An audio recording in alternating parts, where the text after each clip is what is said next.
오늘 우리에게 주시는 하나님의 말씀은 누가복음 8장 14절로 15절입니다.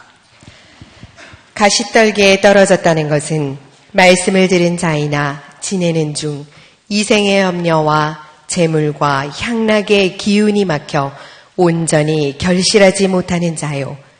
좋은 땅에 있다는 것은 착하고 좋은 마음으로 말씀을 듣고 지키어 인내로 결실하는 자니라. 아멘. 우리가 세상살이 하면서 제일 중요한 것이 진짜와 가짜를 구분하는 것입니다.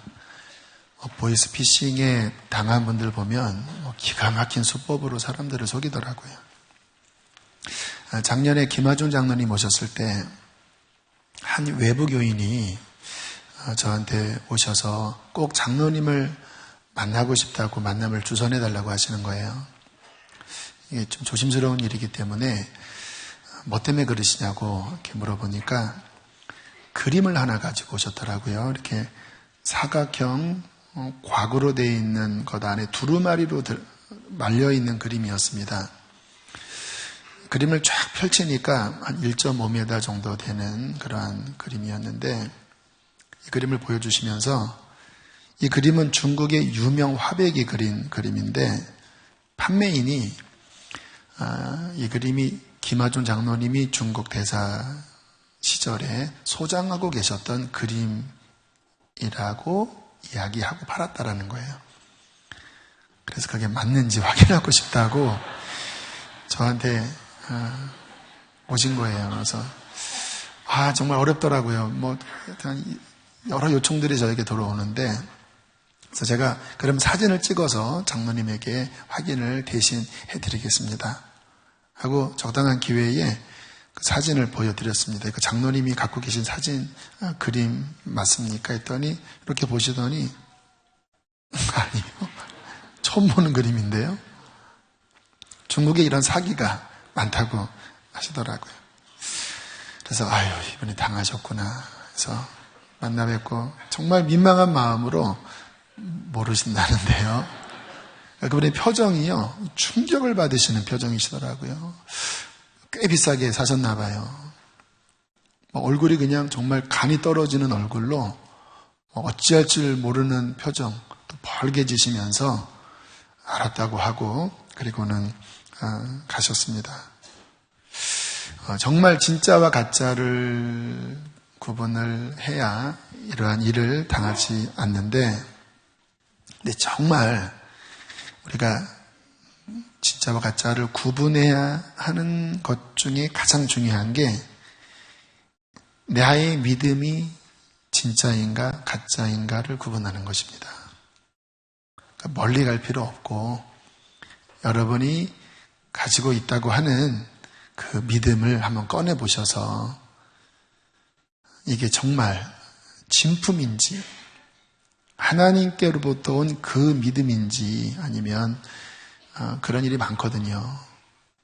인간이 만든 어떤 종교가 만든 그러한 모조품인지에 대하여 우리는 분명한 이해를 가져야 합니다. 리얼 크리스찬 설교하는 이유가 바로 거기에요. 6개월 정도 지금 설교를 했는데 아마 이번 달 안으로 마무리될 것 같습니다. 왜 이 부분이 중요하냐? 1억, 2억 손해를 봐도 시간이 지나면 이 땅에서의 유익이나 손해는 시간이 지나면 다시 다 비슷하게 맞춰지더라고요. 그래서 너무 손해를 봤다고 낙심할 것도 없고 또 너무 많은 이익을 얻었다고 더 높아질 필요도 없더라고요. 그게 이 생의 또 공평함입니다. 이 땅에서는 어쨌든 복구가 되는데 만약에 내가 가진 믿음이 진짜인 줄 알았는데 주님 앞에 가서 쭉 펼쳤더니 주님께서 고개를 가로저으신다면 나는 너를 모른다. 이렇게 가짜임이 그때 판명된다면 그때는 끝나는 겁니다. 심판대에서는 다시 복구가 없어요. 그냥 영원한 멸망. 성경에는 바깥 어두운데 내어 쫓겨 슬피 울며 이를 갈미 있으리라 라는 그런 선고가 성경에 여러 번 나와요. 이거 정말 비참한 일이죠. 그래서 우리가 이런 말씀을 들을 때 우리가 감동받고 또 위로받는 것도 중요하지만 정작 중요한 것은 신앙이 무엇인가, 무엇이 참인가, 내가 갖고 있는 신앙은 성경에 비추어 볼 때 바르게 가고 있나, 이러한 부분에 대하여 안목을 가지셔야 된다는 거예요. 저는 이 리얼 크리스찬 말씀을 이제 곧 매듭치면서 우리 모두에게 그러한 인식이 생기고 그리고 힘써 참다운 믿음의 길로 들어가는 그 은혜가 있게 되기를 간절히 바랍니다. 자, 오늘도 그러한 마음으로 말씀을 준비했는데요. 참된 신앙은 무엇일까? 성경적인 정리를 해보면 한마디로 정리할 수 있습니다. 열매다. 열매를 맺는 거다. 마태복음 3장 10절에 세례 요한의 경고였습니다. 함께 읽겠습니다. 시작. 이미 도끼가 나무 뿌리에 놓였으니 좋은 열매를 맺지 아니하는 나무마다 찍혀 불에 던져지리라. 이제 세례 요한이 이스라엘 백성들을 향하여, 특별히 바리새인들, 서기관들, 이런 사람들을 향하여 외친 거예요. 모태신앙이라고 안심하지 마라. 아브라함의 자손이라고 안심하지 마라. 도끼가 보니까 이미 뿌리에 놓여서 이제 곧 찍힐 바로 전이다. 좋은 열매를 맺지 않는 나무는 아무리 아브라함의 후손일지라도 찍혀서 불에 던져진다. AD 70년에 유다는 망했습니다. 정말 찍혀서 불에 던져졌어요. 마태복음 7장 20절 시작. 이러므로 그들의 열매로 그들을 알리라. 신앙의 진위 여부는 열매를 통하여 안다라는 거예요. 무화과 나무에서는 무화과 열매가 나니까 무화과 나무구나. 포도나무에서는 포도 열매가 나니까 포도나무구나. 이렇게 아는 거예요. 진짜 구원받은 신앙은 구원받은 열매를 맺고 진짜구나 아는 거예요. 요한복음 15장 16절 시작. 너희가 나를 택한 것이 아니요 내가 너희를 택하여 세웠나니 이는 너희로 가서 열매를 맺게 하고. 주님이 우리를 택하신 이유는 열매를 맺게 하고 라고 말씀을 하세요. 자, 우리가 이 열매라고 하는 관점으로 이제 참다운 신앙이 무엇인지를 좀 총체적인 그림으로 정리를 한번 해보려고 그래요. 자, 거듭남을 한번 살펴볼까요?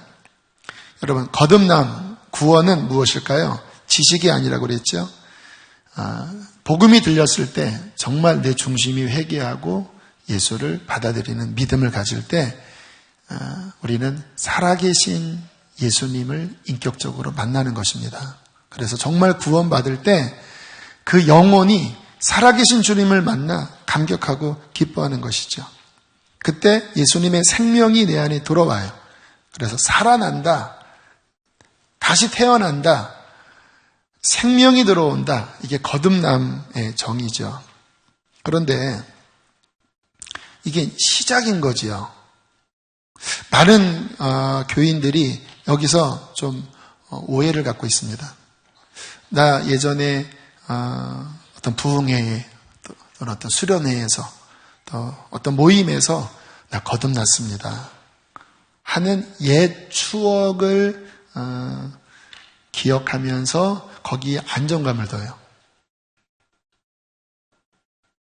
여러분, 아기가 태어났다면 그것은 기쁜 일이지만 이제 시작일 뿐이에요. 그 아이가 자라나야 합니다. 그렇죠? 저는 구원받은 분들을 만날 때 참 기쁩니다. 영혼이 구원받아 지난 금요일에도 이제 우리 교회에서 근래 구원받은 한 3가족과 잠깐 면담을 했는데요.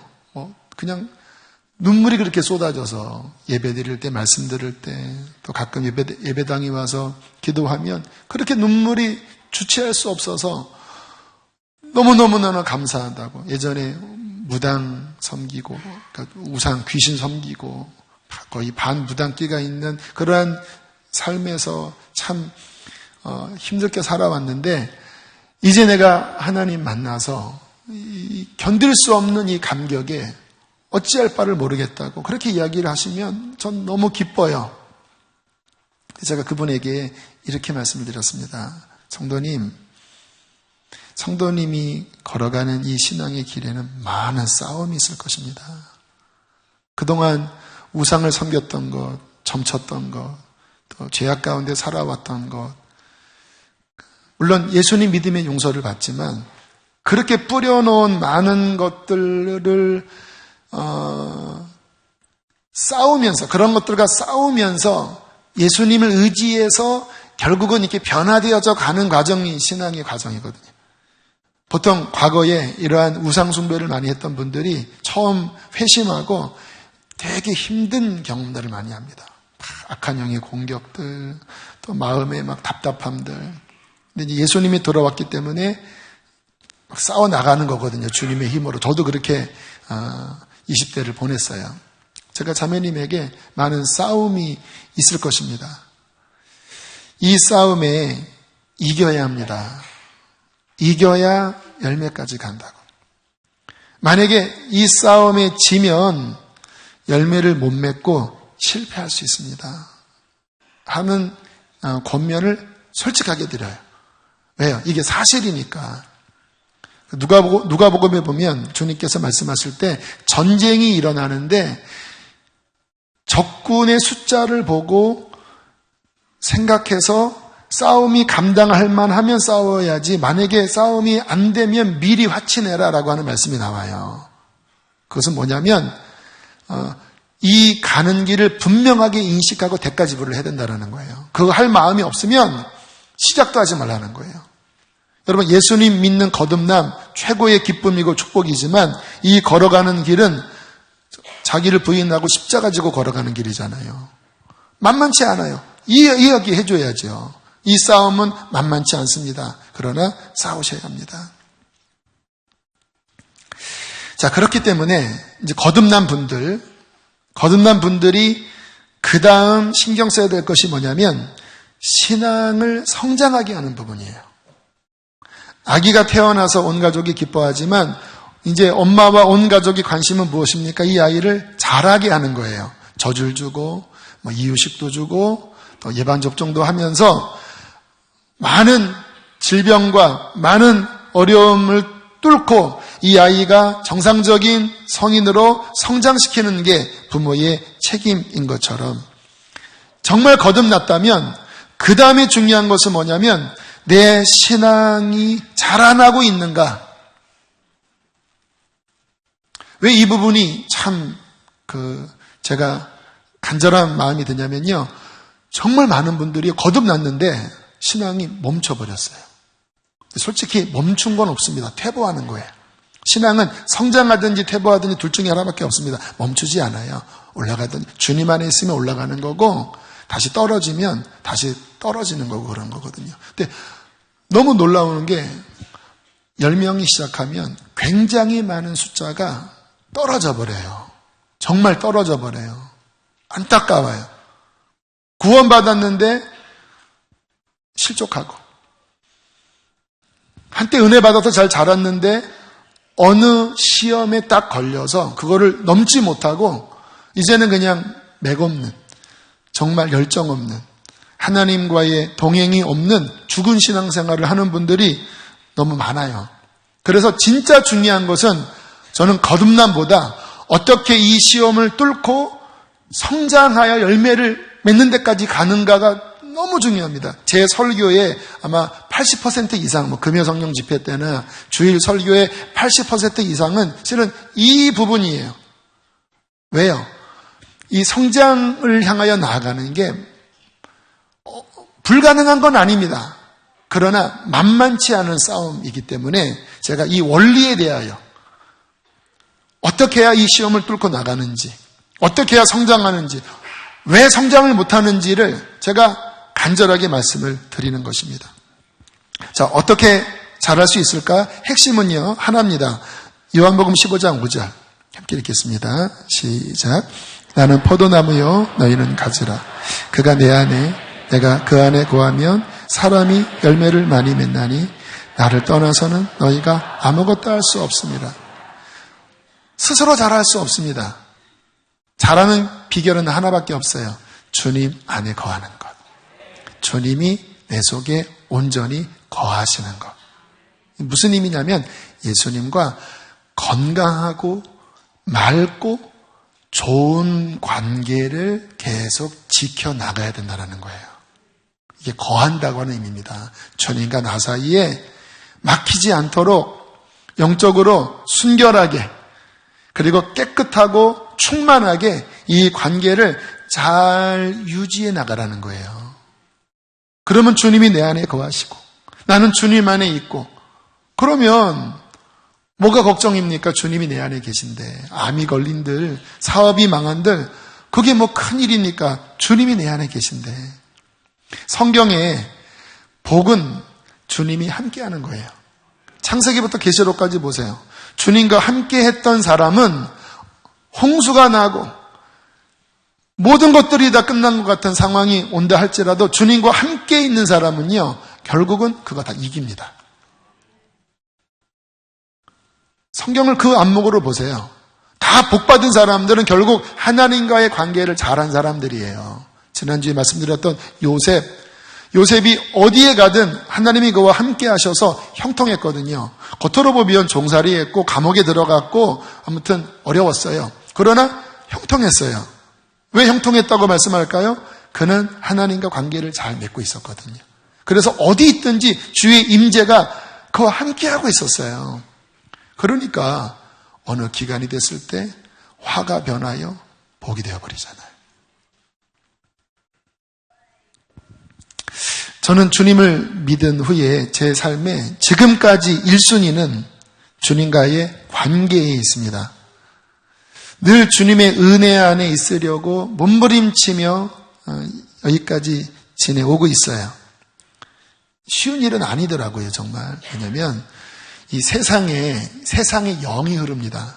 에베소서 2장에 보면 불순종의 아들들 가운데 역사하는 영이라고 표현해요. 이 세상에 하나님을 반대하는 흐름이 세찬 물줄기처럼 흐르고 있습니다. 우리의 신앙은 그것을 거슬러 천성을 향하여 거룩하신 하나님을 향하여 좁은 길을 이 세상과 반대되는 길을 향하여 걸어나가는 게 우리 신앙의 길이에요. 우리가 이 세상에 넋을 놓고 하루를 살잖아요. 어떤 상황이 벌어지는지 아세요? 분노, 짜증, 세상 탐욕, 그냥 광고만 보더라도 다 그런 것으로 가득 차잖아요. 음란, 염려, 세상의 욕심, 이러한 영이 우리의 생각과 마음에 그냥 밀려 들어와요. 그렇게 하려고 애를 쓰지 않고 그냥 하루를 이렇게 쭉 살면요. 그게 그냥 밀려 들어와요. 그러면 영적으로 금방 막힙니다. 내가 주님 안에, 주님이 내 안에 있는 이게 방해를 받아요. 다 경험해 보셨잖아요. 거듭난 분들. 기도가 안 돼요. 이 세상 근심으로 가득 차요. 내 영혼이 눌려서 신음한다라니까요. 그리고 조금 더 방임해버리면요. 그 세상이 쑥 들어와서요. 주님 사랑했던 마음이 세상 사랑하는 마음으로 바뀌고 하늘나라 바라봤던 마음에 이 세상으로 가득 차면서 그 마음이 부패해버립니다. 부패해버려요. 마음이 썩어버려요. 그러면 어떤 일이 벌어지는 걸까요? 주님 안에 거하지를 못해요. 주님이 내 안에 거하시지를 않아요. 관계에 손상을 입은 거예요. 그러면서 영적으로 메마름이 찾아오죠. 제가 이 싸움을 이기려고 아무튼 또 막히면 회개하고 나는 좋지만 주님이 버리라고 하면 그거 버리고 힘써서 기도하고 기도하지 않으면 죽으니까. 어떤 분이 그러더라고요. 목사님 어떻게 신앙을 지키셨나요? 안 지키면 죽을 것 같았기 때문에 안 지켰습니다. 기도 안 하면 죽을 것 같은 거예요. 제 영이. 그래서 또 몸부림치면서 기도하고 또 성경 읽고 그러면 또 회복이 돼요. 또 예배하고 회복이 돼요. 그럼 그거 지키고 또 싸우고 이렇게 30년 가까이를 지내왔어요. 지난주에 2번 2시 전에 깼습니다. 좀 일찍 잤기 때문에 그런 것도 있지만 아무튼 1시 50분 이 사이에 깼어요. 잠이 안 오길래 일어나야 되겠다. 참 감사하게 교회와 사택이 가까우니까 참 좋더라고요. 그래서 씻고 2시 반에 저 예배당 윗자리에 와서 1시간 기도하고 제 사무실에 가서 1시간 성경 읽고 그리고 새벽기도 1시간 기도하고 또 제 사무실에 가서 또 성경 읽다가 한 15분 의자에서 눈을 붙이고 또 깨서 또 성경 읽고 그렇게 한 9시, 9시 반, 10시가 되니까 어느 순간 되니까 갑자기 위에서부터 진짜 힘이 그냥 이렇게 있어요. 왜 이렇게 힘이 나지? 진짜 힘이 나네. 주야. 근데 이게 육신의 힘이 아니에요. 제 영에 하나님의 은혜가 막 쏟아 부어지면서 이거 주체할 수 없는 힘이 막 뻗어 나오는 거예요. 2번. 2시에 깼는데 한 9시, 10시쯤 됐을 때 제 안에 주체할 수 없는 힘이 막 부어지는 거예요. 제가 느낀 게 이 신앙의 길은 내가 주님을 섬기는 이 길은 결국은 이 영적 힘으로 감당하는 것이구나. 어려움은 오지요.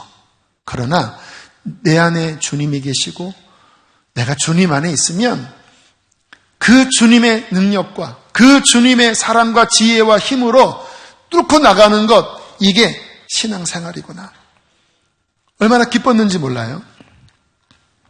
자, 이렇게 이제 주님 안에 거하면 영적으로 성장하기 시작합니다. 말씀이 더 많이 깨달아지기 시작하고 이 말씀이 깨달아져야 영적으로 성장하거든요.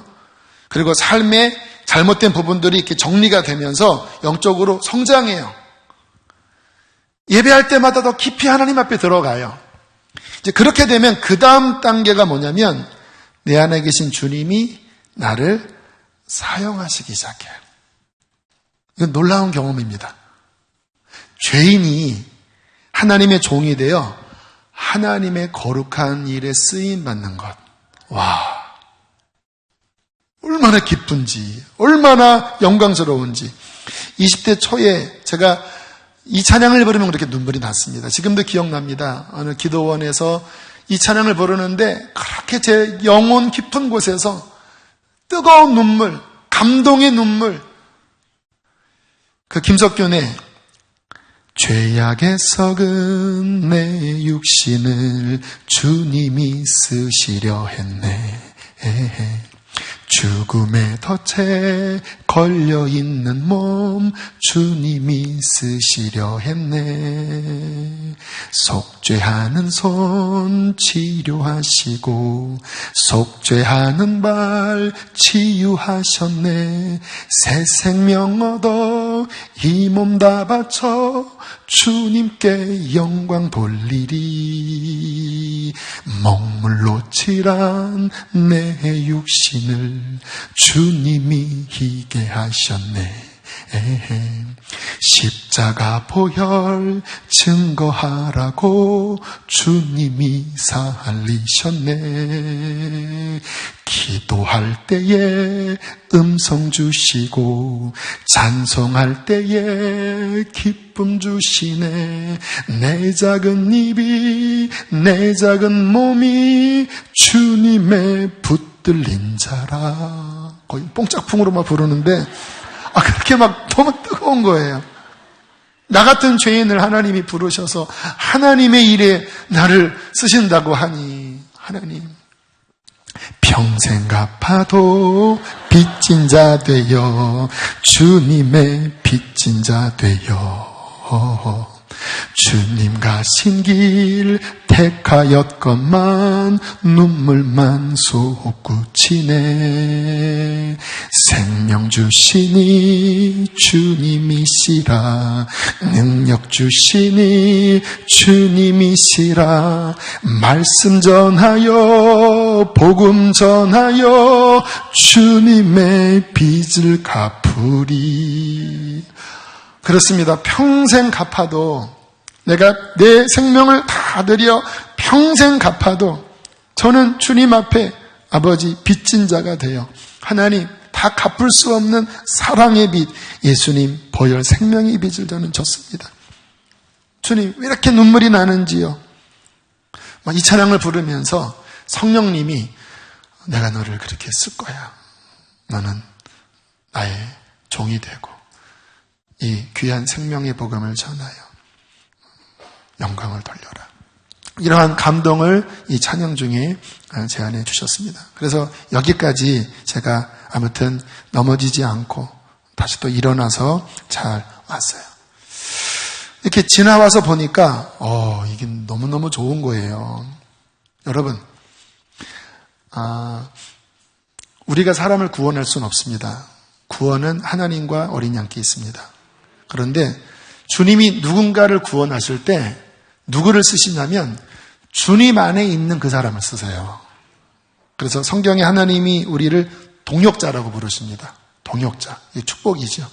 그래서 누군가를 구원할 때 이렇게 하나님의 생명의 말씀이 내 속에 부어져서 나를 관통하여 나가서 누군가에게 복음을 전하게 합니다. 지금도 하나님의 말씀이 제 안에 들어와서 저를 관통해서 흘러나가는 거거든요. 이게 제 말씀들이 아니잖아요. 하나님의 말씀인데 이 통로가 될 때 이게 엄청난 기쁨인 거예요. 특별히 누구 구원할 때 제가 사역하면서 아이들에게도 복음을 전하고 또 이런 집회 때 복음을 전하고 개인적으로도 복음을 여러 번 전했는데 주님이 누군가 거듭나게 하시는 때가 있어요. 그때는요 동일한 사역리, 동일한 복음을 전하는데 이게 입이 뜨거워요. 뭔가 불이 나가요. 지금 성령님이 이곳에 함께 하셔서 이 영혼을 살리시는구나. 제가 아니라 하나님이 나를 관통할 때 이 영광. 여러분, 주님이 예루살렘 입성하실 때 그 어린 나귀를 타실 때 그 나귀는 보잘것 없지만 그 위에 타신 주님 때문에 그 영광에 함께 동참했잖아요. 주님께서 우리를 그 영광의 자리로 부르셔서 어린 나귀 새끼 같지만 주님이 그 위에 타시고 우리를 통하여 하나님의 영광스러운 생명의 그 복음이 흘러나가게 할 때 그 기쁨, 그 영광. 또 하나 좋았던 게 이게 세상 일은 돈을 번들 무슨 성취를 한들 이게 죽음으로 다 끝나니까 늘 그 허망한 게 이 세상 모든 일 안에 깃들어져 있습니다. 제가 아마 조만간에 전도서를 쭉 강의를 하고 싶은 마음이 드는데요. 모든 것이 헛되고 헛되면 헛되고 헛되니 모든 것이 헛되도다. 죽음으로 그냥 인간이 꿈꿔온 인간이 열정을 다한 그 모든 일들이 죽는 순간 다 제가 돼요. 그러니까 다 허무함이 다 깃들어져 있어요. 만벌의 허무함이 깃들어져 있어요. 그런데 성경은 이렇게 말씀하십니다. 베드로전서 1장 24절 25절 시작.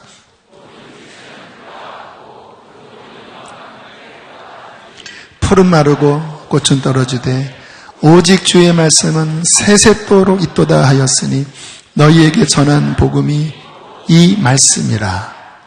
세상의 육체, 그 영광, 그 꿈, 비전, 야망 다 풀과 같고 꽃과 같아서 한 계절만 지나면 뚝 하고 떨어지면서 메말라지고 태워지는데 이 말씀, 이 복음의 말씀, 하나님 나라의 말씀, 생명의 말씀은 그렇게 떨어지지 않고 세세토록 있도다. 이 복음에 참여하여 이 복음의 일을 감당하고 이 복음의 통로가 되는 것, 이거는요 이 세상에서 유일하게 허무하지 않는 일이에요. 유일하게. 이것이 우리의 마음에 깨달아질 때 이 만족감은요 세상에 대통령이 부럽겠습니까? 재벌이 부럽겠습니까? 그렇잖아요. 재벌은 그 많은 돈 다 쓰지도 못하고 그냥 일을 갈면서 죽어가요. 우리는 이 영원한 하나님 나라의 일에 이 땅에서 쓰임받다가 이 몸을 딱 벗어나 주님 앞에 가는 그날 주님이 칭찬하실 때 그 영원한 상, 그 영원한 영광, 이게 이 세상 무엇과 바꿀 수 있는 일이겠습니까? 하나님이 우리를 그렇게 그 영광의 자리로 부르신 거예요. 자, 우리가 여기서 열매가 무엇인지를 이제 정리할 수 있어요. 열매가 뭘까요? 내가 예수님께 붙어 있어서 주님이 나를 통하여 하나님의 일을 하시는 게 열매예요. 내 스스로의 열매가 아닙니다. 그는 포도나무 나는 가지인데 내가 그에게 붙어서 계속 그의 진액을 먹었어요. 좋은 관계 속에 있었어요. 어느 정도 시간이 지나니까 그분이 내 안에서 그분이 하시는 일을 하기 시작하는 거예요. 주의 생명이 내 안에서 예수님이 하셨던 그 구원, 치유, 그 하나님의 나라의 영광스러운 일을 나라는 가지를 통하여 하기 시작하는 거예요. 그게 내 삶에서 나타날 때 비로소 우리의 삶에는 주님의 열매가 맺어집니다. 빌립보서 1장 11절에 이렇게 말씀합니다. 읽겠습니다. 빌립보서 1장 11절 시작.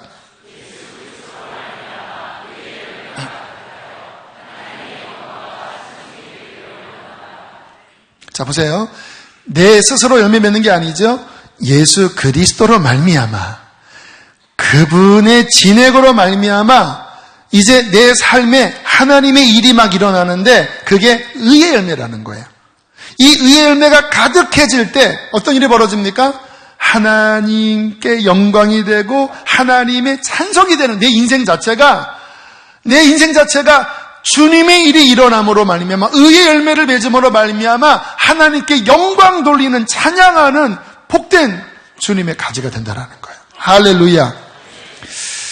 지난 금요일에 우리 박보영 목사님 참 늘 이 풍성한 열매를 간증하시는 분이시잖아요. 한 간증이 연결이 돼서 잠깐 편집해서 녹화했습니다. 함께 잠깐 보겠습니다. 우리 집안에는 기가 막힌 사연을 가지고 있는 애들이 많아요. 그중에 엄마 아빠가 그렇게 싸우고 찔르고 칼로 찔르고 술병으로 때리고 엄마 피투성이가 되면 애들은 거기에 떨며 울며 앰뷸런스가 와서 싣고 가고 뭐 이런 가정에 4살, 6살짜리 아이가 있었어요. 아빠가 애들 보고 엄마 보는 앞에서 농약을 먹고 뭐 자살을 하고요. 애들은 이걸 다 본 거예요.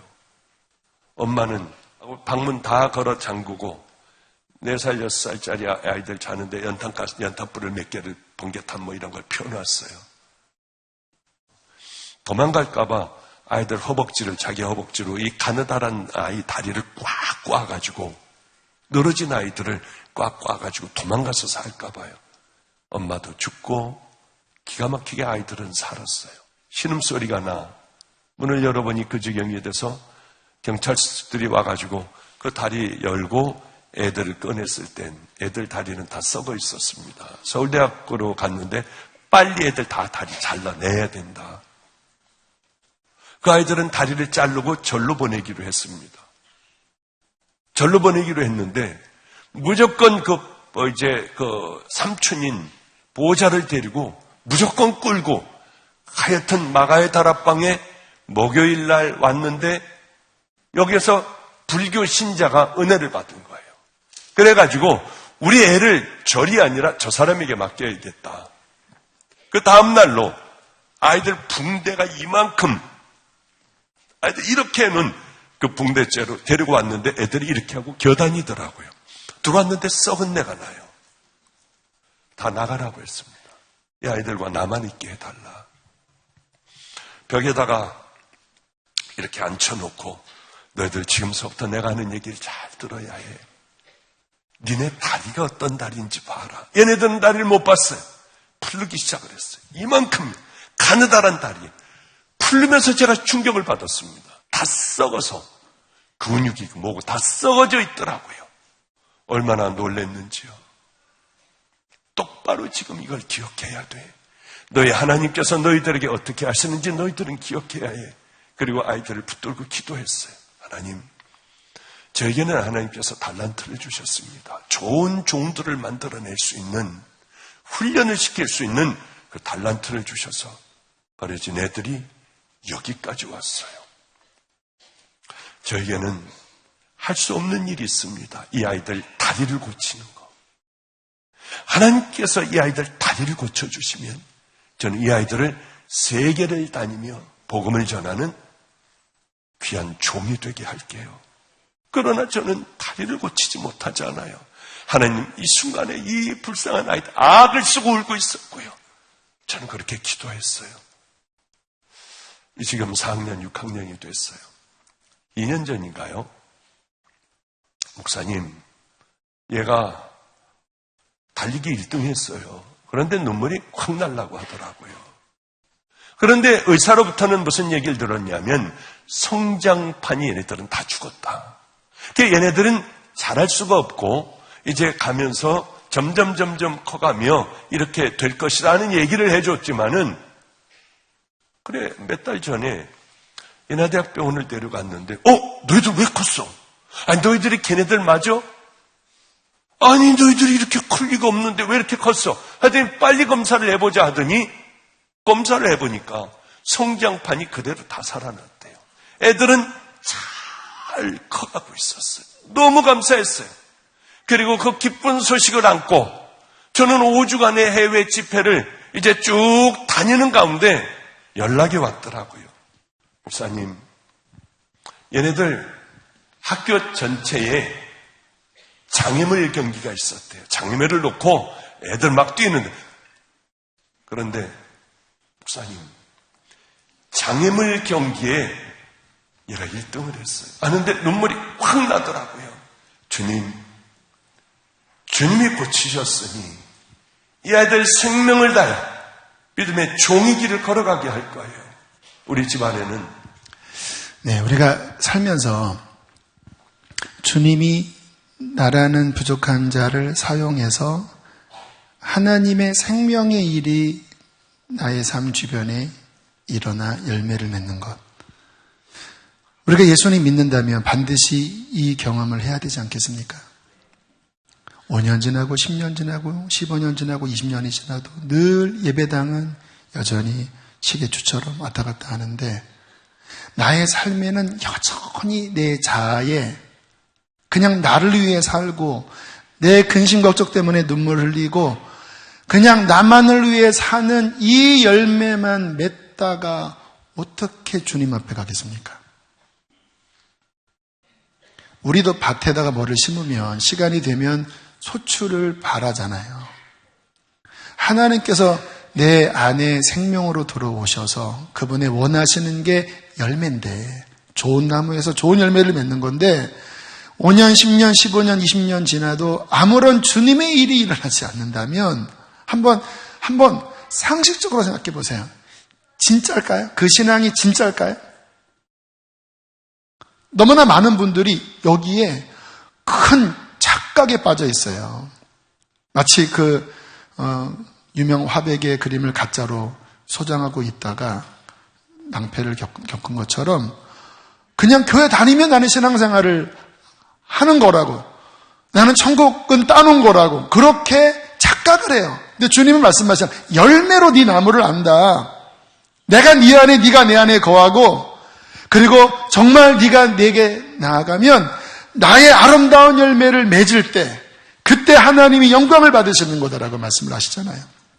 이렇게 주님을 따라가면 또 열매 맺는 영역이 있는데 인격의 영역입니다. 주님이 내 안에 계시기 때문에 주의 마음을 주시거든요. 오늘 목사님이 불쌍했다. 그게 주님의 마음이에요. 주님은 이 성품 자체가 긍휼이 많으신 분이십니다. 그래서 약한 자들 보면 너무 불쌍하게 여기시는데 그 주님의 마음이 이 안에서 움직이는 거예요. 아, 불쌍하구나. 어떻게 내가 좀 도와줘야 되겠다. 그때 주님의 이 긍휼의 열매가 내 인격에 맺어지고요.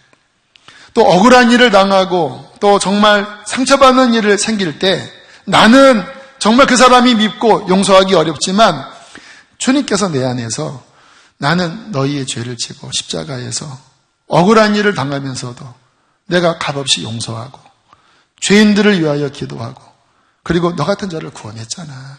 너도 너에게 피해를 준 그 사람. 비록 상처가 되고 그리고 밉지만 그러나 나를 좀 닮지 않겠니? 내가 너를 용서한 것처럼 너도 용서하지 않겠니? 그때 내 본성과 주님의 마음 사이에 고민하다가 주님 용서합니다. 도와주십시오.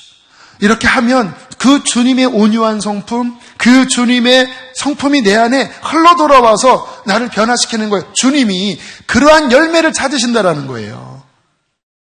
나의 아들의 이 핏값 주고 얻은 이 생명이 네 삶에서 이런 아름다운 의의 열매, 인격이 바뀌고 너희의 삶에 의의 열매가 맺을 때 주님은 비로소 내가 너를 위하여 죽은 그 보람이 느껴진다. 하나님은 내가 아들을 준 그 보람이 느껴진다. 왜? 주님이 원하시는 거는 이 은혜를 통하여 이 의의 열매가 죄인된 우리에게 이 열매가 맺어져서 하나님의 영광을 드러내는 자가 되도록 우리를 부르셨기 때문에.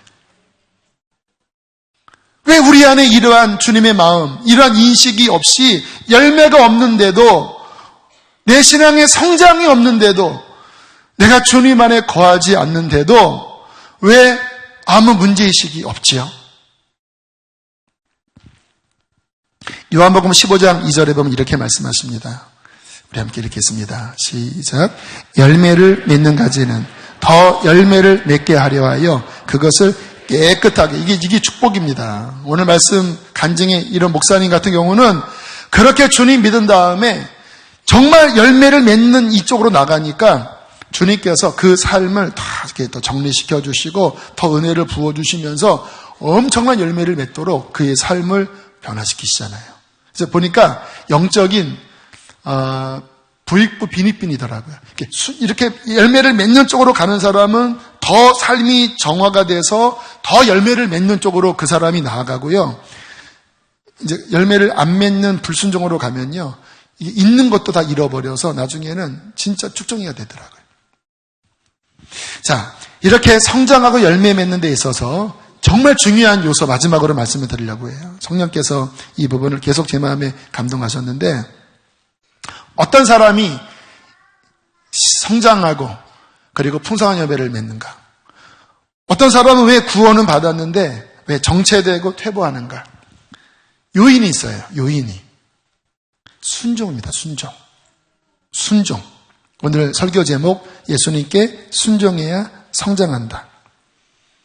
이 성장하는 사람들은요, 주님의 말씀이 이 안에서 나의 어떤 자아의 불편함과 거스림을 극복하고 그것을 꺾고 순종으로 나가요, 사람들이. 그러면 그 사람 안에 말씀이 쑥 들어옵니다. 근데 성장하지 않은 사람들은요, 처음에는 잘하는 것 같지만 어떤 영역에서 다 뻗팅겨요. 자기 생각으로 돌아갑니다. 오늘 본문이 바로 그런 내용인데요. 함께 다시 한번 보실까요? 시작. 가시떨기에 떨어졌다는 것은 말씀을 들은 자이나 지내는 중 이생의 염려와 재물의 향락에 기운이 막혀 온전히 결실하지 못하는 자요, 좋은 땅에 있다 것은 착하고 좋은 마음으로 말씀을 듣고 지키어 인내로 결실하는 자니라. 가시떨기는 왜 이렇게 됐을까요? 뭔가 유혹이 오고 뭔가 시험이 왔을 때 그 마음이 그 하나님의 뜻을, 말씀을 순종하여 뚫고 나아갈 중심이 없던 거예요. 그러니까 결국은 거기서 불순종해서 멈춘 거예요. 세상 욕심에서 멈춘 거예요. 그런데 착한 밭은 하나님의 말씀을 받아들인 다음에 착하고 좋은 마음으로 그 말씀을 지키고 인내하여 순종하여 결실까지 가요. 여기에 키워드는 순종하는 중심이 있느냐, 아니면 어느 순간에 나의 자아에 뻗팅기는 고집으로 버티느냐. 지금 이 가운데 많은 분들이 계신데요, 성장하는 분들, 여전히 내가 주님 안에 있고 성경이 읽혀지고 하나님 나라를 사모하고 또 주님의 일이 크진 않지만, 박 목사님처럼 이렇게 어마어마한 일은 아니지만 그래도 내 안에 일어나고 있는 분들의 특징은요, 이 중심에 하나님의 뜻에 늘 나를 굴복시키고 예 하면서 따라가는 분들이에요. 이 송아지 길들일 때 코에 콧뚜레를 하잖아요. 왜? 딱 콧뚜레가 깨어지면 이제는 이제 이 주인의 이 고삐에 이제 말을 들어야 되는 것처럼. 여기에 꺾여진 분들은요, 비록 인간인지라 하기 싫은 것도 있고 또 내 안에 참 불편스러운 것도 있어요. 사람은 다 그래요. 그러나 주님께서 이렇게 말씀하시면 이 콧뚜레가 깨어진 사람은 결국은 내 뜻을 내려놓고 아버지의 뜻에 순종합니다. 그러면요, 쑥 커요. 뿌리가 쑥 내리고 진액이 확 들어옵니다. 그러면 주님이 그 삶에 그분의 아름다운 열매를 맺게 하세요. 그런데 여기 성장하지 않은 분들, 나 영적으로 답답해요. 나 뭔가 막혀 있어요. 예배 드려도 졸리기만 해요. 나 힘이 없어 하는 분들은요, 가만히 내면을 들여다보세요. 내 마음 중심에 딱 버팅기고 있는 마음이 있어요. 싫어요. 안 할래요. 그리고 자기 생각으로 움직입니다. 안타깝지만 그러한 중심이 깨지지 않으면 성장하지 않을 뿐만 아니라 있던 것도 다 손실돼요. 얼마 전에 아울렛에 옷을 사러 갔는데 니트티를 이제 요거 한번 입어볼게요 하고 입고 벗다가 가운데 요 홈이 있는 데를 이렇게 벗다가 실밥이 뜯어진 거예요. 드득 하더니 두세 개가 뜯어지더라고요. 이제 벗고 이제 나와서 점원에게 여기 실밥이 뜯어졌는데요. 이제 저는 제가 뜯었어요. 이 말이었어요. 그랬더니 딱 보더니 어머 죄송합니다 고객님 이거 반품 처리하면 이렇게 해서 정리할게요 그러는 거예요. 그럼 제가 아니 제가 뜯었어요 이렇게 해야 되는데 거기에 자존심이 있잖아요. 또 쪽팔리잖아요 저녁에. 말이 안 나오는 거예요. 여기서 딱 멈춰서 이 속에서는 제가 뜯었어요. 근데 이 알량한 자존심, 그 부끄러움, 여기에 딱 막더니 저를요, 순종하지 못하게 만드는 거예요. 주여, 언제 얘기하지? 하다 결국은 다른 거 이렇게 계산할 때까지 결국 얘기 못하고 나왔어요. 그리고는 이렇게 다니면서 계속 속에서 어떡하지? 큰일 났다. 너 이거 못 넘기면 너 어떻게 살려고 그래? 이거 순종하지 못하면 저는 막히거든요. 어떻게 하려고 그래. 근데 이 자존심이 얼마나 센지 못 들어가겠는 거예요. 이미 한참 됐는데 또 들어가서 제가 뜯었는데 이거를 갈수록 못 하겠는 거예요. 큰일 났다. 나 이거 못 넘기면 내 양심이 더럽혀져서 나 못 살아. 나 이거 예배가 안 돼 이러면 어떡하지? 저는 이런 경우에는 이제 주님 의지합니다. 제 의지로 안 되니까 주님 도와주세요. 어떡해요? 지혜가 떠오르더라고요. 집에 가서 전화해라. 얼굴 보는 게 힘들면 전화해라. 야, 근데 이 전화하는 것도요, 이 자존심이 한번 딱 주도권을 잡으니까요, 야, 이게 자아가 그래서 무서운 거예요. 그것도 하기 싫더라고요. 그래서 시간이 아니야, 더 지나면 못해. 하고, 이렇게 찾아서 전화를 했습니다. 제가 오전에 옷을 보다가 뜯어먹은 사람입니다. 그거 제가 뜯은 겁니다. 제가 실적이 얘기를 못했는데 제가 뜯은 겁니다. 제가 배상을 해야 되면 제가 배상을 하겠습니다. 했더니 그분이 좀 당황하시더라고요. 네.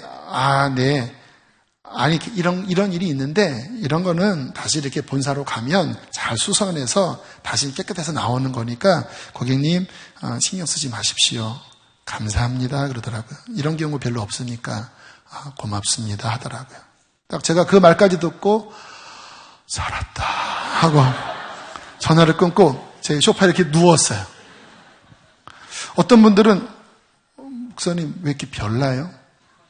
근데 별난 게 아니라, 이 주님을 따라갈 때 이러한 자그마한 것 하나도 그분의 뜻에 거슬리면 막히는 걸 제가 알거든요.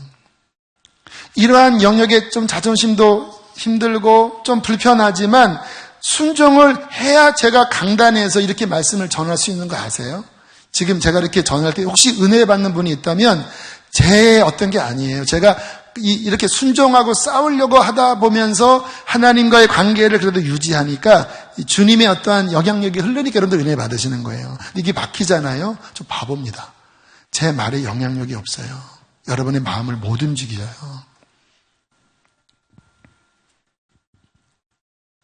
지금 이 가운데 왜 이렇게 난 답답하지? 다른 탓하지 마세요. 하나님과 여러분의 관계 안에 순종을 한번 보세요. 순종. 나는 꺾여져 있나? 나는 콧도래가 꿰어서 비록 이렇게 하고 싶고 저렇게 하고 싶고 이렇게 하기 싫지만 주님께서 이렇게 말씀하시면 예 하면서 가고 있는 자인가? 아니면 내 자아가 시퍼렇게 다시 살아나서 그냥 내 의지, 내 고집대로 하는 그 중심을 갖고 있는가? 이 영역을 보세요. 결국 열매를 맺는 거는요, 이 싸움입니다, 이 싸움. 십자가를 믿는 게 무엇입니까? 이거 꺾이는 게 십자가 아닙니까? 주님만 죽었나요? 나도 죽었지. 내가 십자가를 믿는 것은 결국 내 뜻을 십자가에 못 박고 날마다 주님의 뜻에 고분고분한 소처럼 말처럼 곱비 꼬인 콧줄에 꿰인 종처럼 그렇게 주님을 따라가는 종이 정말 구원받은 하나님의 제자가 아니겠습니까? 참 감사한 게요. 제 중심 안에는 저는 집안에서도 막내였고 그리고 별로 잘난 것도 없고 그래서 제 안에 있는 영적으로 좋은 기질 가운데 하나가 나는 바보 같다. 나는 뭘 할 줄 모른다. 나는 잘 모른다. 판단도 잘 못한다고 하는 인식이에요. 그게 세상적으로는 참 이렇게 떨어지는 모습이지만 주님 안에서는요, 이 태도가 순종으로 나아가는 굉장히 중요한 태도더라고요. 왜? 제가 잘 모르니까 전 늘 물어보거든요. 주님께. 어떻게 해야 되죠? 그리고 주님이 마음을 주시면 제 안에 주님보다 더 강하게 이렇게 이야기를 잘 못해요. 왜? 전 바보 같으니까. 그래서 주님이 뭔가 감동 주시면 좀 이렇게 뻗튀기다가도 예 하고 이렇게 그렇게 왔어요. 처음부터. 처음 주님 종이 되라 할 때부터 또 성령 받고 버리라 또 이렇게 해라 개척 나와라 그렇게 온 것 같아요. 내년에 제가 젊은이 교회 담당을 하거든요. 청년 설교. 왜냐하면 주님이 그런 마음을 주셨어요. 너 다음 세대 살린다고 이렇게 이야기를 해놓고 너 뭐를 하냐. 청년부 맡아서 더 복음 전하고 아이들 선교적 공동체로 세워라. 근데 보면 우리 지금 이 어른들도 할 일이 많고 또 뭐 군성교 1년에 10번 나가고 이게 헉헉대는 거예요. 근데 제 마음 깊은 곳에 그래도 내년에 네가 청년부를 맡아라. 이런 마음이 들었을 때 결국 제가 한 거는 예였습니다. 예. 그래서 이번에 임사표에 젊은이 교회는 담당 목사가 강대호 목사예요. 이제 1부, 2부, 3부 예배 드리고 식사할 시간도 별로 없어요. 젊은이 교회 가서 또 말씀 전하고 아마 주일이 단내 나는 주일이 될 것 같아요. 내년부터. 그러나 제 중심에는 예입니다. 예. 어차피 짧은 인생 하나님이 부르실 때 주님이 쓰신다고 할 때 그렇게 순종하면 더 하나님 열매를 맺는 거 아니겠습니까? 사랑하는 교우 여러분, 순종하시나요? 여러분 안에 꺾여진 마음이 있으시나요? 어려운 거 아닙니다. 매일 성경 저 같은 경우는 하나님 음성을 그렇게 많이 안 들려요. 근데 성경을 보면서요, 1년에 이제 올해 구약 4번, 신약은 8번 읽거든요. 어떤 시를 읽는지 아세요? 그렇게 이른 새벽에 아침에 성경을 펴놓고 하나님 말씀 앞에 들으려고 하는 귀를, 중심을 가지고 주님은 도대체 어떤 분이고 나에게 어떻게 살라고 하시고 그분의 뜻은 무엇이고 무엇이 복음이고 또 내 삶의 이러한 영역에 하나님은 뭐라고 말씀하시나 그 눈을 가지고 계속 말씀을 보는 거예요. 계속. 그리고 제 삶의 영역에 그 말씀이 순종되어지도록 도와달라고 기도하면서 그렇게 1년을 지내온 거예요. 물론 실패할 때도 많았고 저도 이렇게 곁길로 갈 때도 있었지만 다시 성경을 보면서 다시 튜닝하고 다시 방향 잡고 그리고 주님 요런 영역은 뭐지요? 성경을 읽어보면 다 답이 어렵지 않아요. 뻔히 나와요. 용서하는 것, 또 선교하는 것 다 나와요. 그러면 그렇게 해서 왔거든요. 근데 여러분 이게요. 그렇게 주의 말씀이 내 삶에 이루어지는 것을 추구하니까요. 이 영혼에 부어지는 이 은총 그리고 제 삶의 영역, 가정이든 교회든 뭐 어떤 영역이든 물론 늘 시험도 있고 어려움도 있지만 그렇게 하나님 뜻에 순종하고 말씀이 이루어지도록 하는 그 걸음으로 올 때 하나님이 지지하시는 거예요. 그 속에서 맺어지는 열매들 여러분 그 열매를 봐야 진짜 신앙의 맛을 아는 것이 아니겠습니까? 그러니까 제 마음 안에는 안타까운 안타까움이 있는 거예요. 주님이 우리에게 주신 이 복음, 이 신앙의 길은 엄청난 건데, 영원한 건데, 이 땅에서도 정말 하나님의 열매를 맺는 건데, 결국은 이 중심, 순종하는 중심을 가진 자가 소수지만 열매를 맺고, 믿는다고 하지만 이 중심을 잃어버린 자가 이렇게 매갈이 없이 신앙생활을 할 때 하나님이 안타까워하십니다. 저는 우리 사랑하는 수지선화 목자교회 교우 여러분들이 정말 오늘 이 말씀을 깊이 깨닫고 리얼 크리스찬으로서 하나님 나라의 열매를 순종으로 맺게 되기를 축복합니다. 그렇게 살다가 주 앞에 가면 주님은 여러분을 꼭 안아주시고 잘했다 칭찬하시면서 더 큰 것으로 채워주실 것입니다. 우리 함께 이 시간 찬양하겠습니다. 찬송가인데요. 우리 힘차게 부를까요?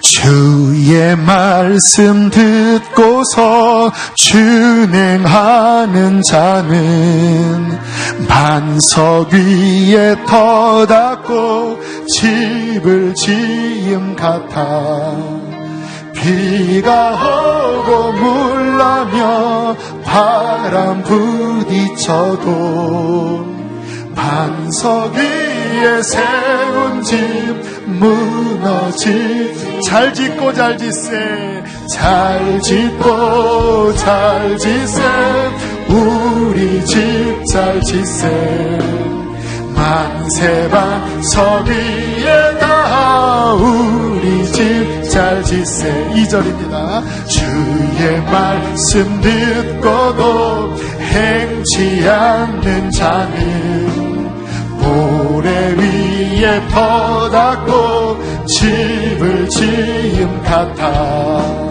비가 오고 물나며 바람 부딪힐 때 모래 위에 세운 집 크게 무너지니 잘 짓고 잘 짓세 우리 집 잘 짓세 만세 반석 위에다 우리 집 잘 세상 모든 사람들 집을 짓는 자니 반석이라 아니면 모래 위에 짓네 우리 구주 오셔서 지은 산을 줄 때 세운 건너 따라서 영영삼벌 주리 잘 짓고 잘 짓세 우리 집 잘 짓세 만세 반석 위에다 우리 집 잘 짓세 우리 시간 결단하여 기도합시다. 하나님 순종하게 하여 주십시오. 하나님 주님의 길을 온전히 따라가게 하여 주십시오.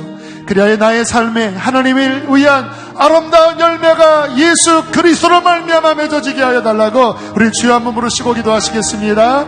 주여 할렐루야. 살아계신 하나님 아버지 감사와 찬양을 드립니다. 하나님 아버지 우리의 삶에 하나님 아버지를 위한 아름다운 열매가 맺어지게 하여 주시옵소서. 아버지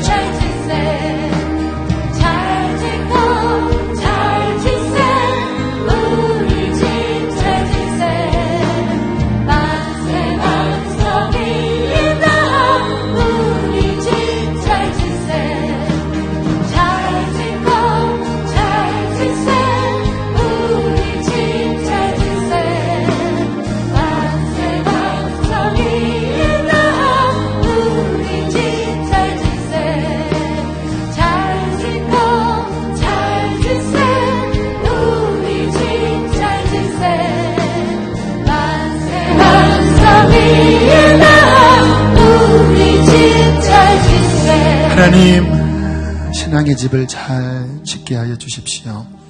하나님 주님을 따라가기를 원합니다. 우리의 힘은 연약하나 회개하고 예수님만 의지합니다. 모든 장애물들을 다 무너뜨려 주시고 순종으로 깨끗하게 주님의 길을 걸어가도록 우리 양들을 축복하여 주옵소서. 주님 이 시간 성찬을 받습니다. 이 성찬이 의식으로 끝나지 않게 하시고 정말 예수님께 연결되어 주님의 진액이 들어오는 복된 시간 되게 하옵소서. 주님이 잡히시던 날 밤 떡을 떼어 제자들에게 주시며 이르시되 이는 너희를 위하여 주는 나의 몸이니 받아 먹으라 하셨습니다. 식후에 잔을 드사 이는 많은 사람들의 죄사함을 위하여 흘리는 나의 언약의 피니 받아 마시라 하셨습니다. 이 시간 우리 떡부터 분급을 하겠습니다. 먼저 드시지 마시고 같이 함께 드시겠습니다. 그러나 우리 주님 앞에 한 번 더 오늘 말씀을 기억하면서 기도합시다. 우리 안에 걸려있는 영역들 주님께 도움을 구하세요. 주님과 막혀있는 가운데서 계속 지내면 안 됩니다. 메말라져요. 떨어지게 됩니다. 열매를 잃게 됩니다. 주께서는 회개하라고 하십니다. 그리고 이제 하나님의 말씀에 귀를 기울이고 콧도레가 뚫린 그러한 소처럼 주인의 뜻에 고분고분 우리의 마음을 굴복하고 생명의 주님을 따라가는 종이 되라고 하십니다. 그때 우리의 영혼이 회복되고 그때 신앙의 기쁨이 회복되고 삶의 어려움이 있어도 주님이 이기게 해주신다고 약속하십니다. 기도하십시오. 하나님, 저를 회복하여 주세요. 제 깊은 영혼을 하나님 살피셔서 주의 뜻을 따르지 않는 것을 하나님 다시 돌이키시고 기쁨으로 주님의 길을 걸어가게 해주십시오.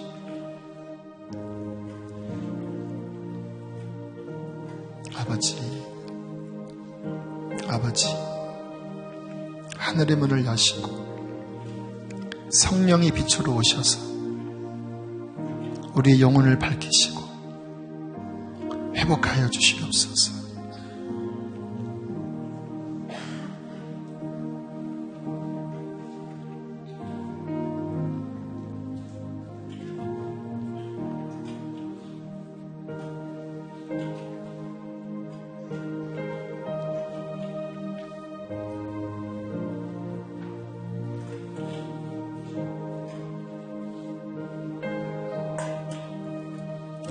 이 시간 믿음으로 떡을 받겠습니다.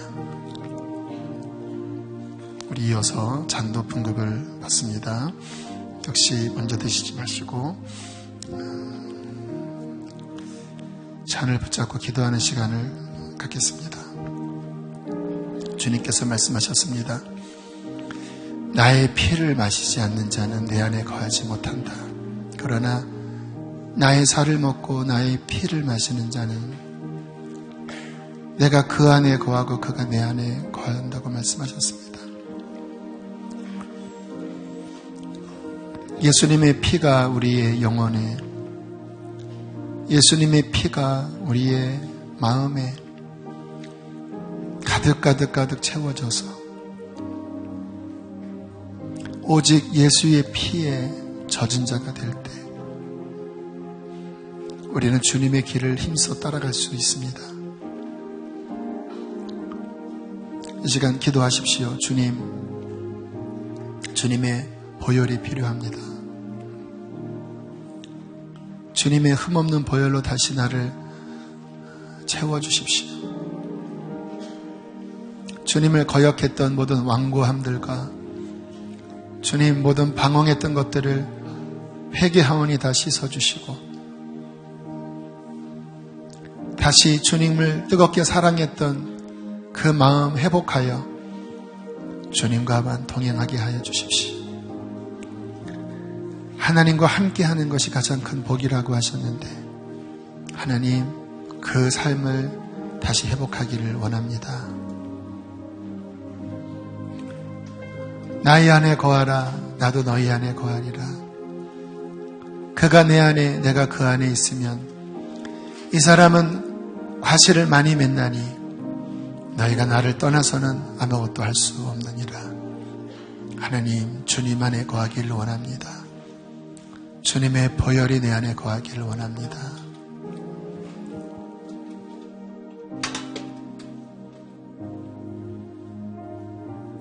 이 시간 믿음으로 주의 잔을 받겠습니다. 기도하겠습니다. 하나님, 감사합니다. 우리를 부르셔서 하나님 자녀 삼아주시고 하나님과 함께 동행하여 하나님 나라의 열매를 맺는 복락을 주시니 감사합니다. 이 믿음의 길을 실패하지 않게 하시고 순종으로 힘써 싸워 하나님 기뻐하는 열매를 맺는 복된 주님의 가지 되어지게 하여 주시옵소서. 주님 앞에 서는 그날 잘했다 칭찬받는 진정한 성도들 다 되게 하여 주시옵소서. 귀한 예물을 봉헌합니다. 주님께서 내게 주신 물질 가운데 열의 하나를 온전하게 구별하여 올려드립니다. 주님께서 언약하신 11조의 복을 우리의 삶에 아름답게 채워주시고 주님의 한 주간 보호하신 은혜 감사하여 빈손 들고 오지 않고 감사의 예물로 작을지라도 감사를 표현한 우리의 예물에 기뻐 받아주시고 또 우리의 마음에 소원을 주셔서 선교로 구제로 하나님 나라를 위하여 드린 물질 위에 축복하셔서 하나님 우리의 삶이 하나님 나라 위한 아름다운 열매로 복되게 하여 주십시오. 그러한 신실한 자들의 기업을 지켜주시고 하나님 그러한 신실한 자들의 삶에 하나님의 다음 없는 복으로 채워주십시오. 몸이 아픈 자들이 있습니까? 강건하게 하여 주시고 저들의 가정, 저들의 자녀, 부모, 형제도 다 예수님 안에 거하게 하옵소서. 이제는 우리를 죄에서 건지신 예수 그리스도의 은혜와 하늘아버지의 그 크신 사랑과 성령의 교통하심이 오늘 순종하고 돌아가는 주의 백성들에게 충만히 함께 있을지어다. 아멘.